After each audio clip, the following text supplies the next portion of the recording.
a small, ancient Yoruba village named Igbele, surrounded by thick forests and an eerie silence that seems older than time.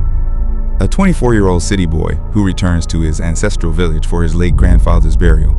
Proud, skeptical of traditions, wears urban streetwear, carries a camera. Mama, a joke, the village priestess, feared and respected, keeper of old secrets and spiritual knowledge.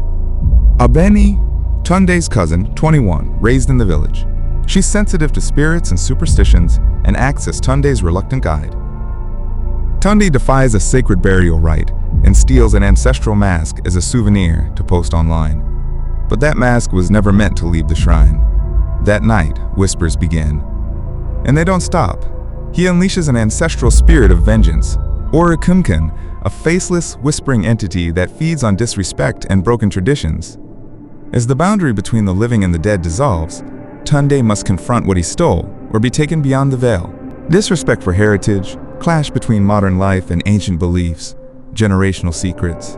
The thin veil between worlds. Tunde, young Nigerian man in modern urban streetwear, ripped jeans, a graphic tee, sneakers, and a crossbody bag, steps off a dusty bike in a remote Yoruba village.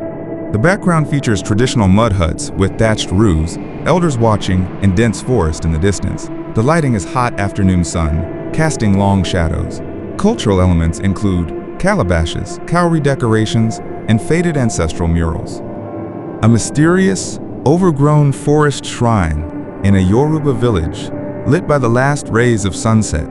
The shrine is made of ancient stone and wood, adorned with red and white tribal cloth, cowries, and carved masks.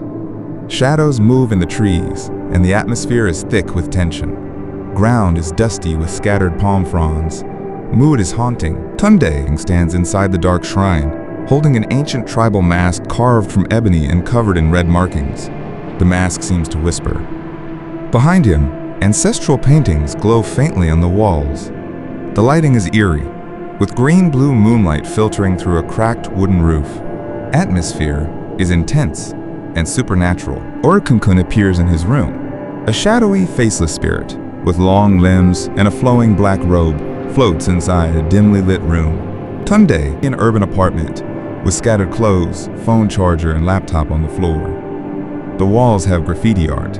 A terrified young man looks on as the spirit whispers. Mood. Terrifying, supernatural, high-contrast lighting. Returning the mask at the forest shrine, holding the ancestral mask in both hands. He wears torn clothes, mud-stained. Beside him, a female village priestess in white wraps and tribal face paint chants over a fire. Mist surrounds them. The trees seem to bow. Mood, mystical, emotional, spiritual redemption.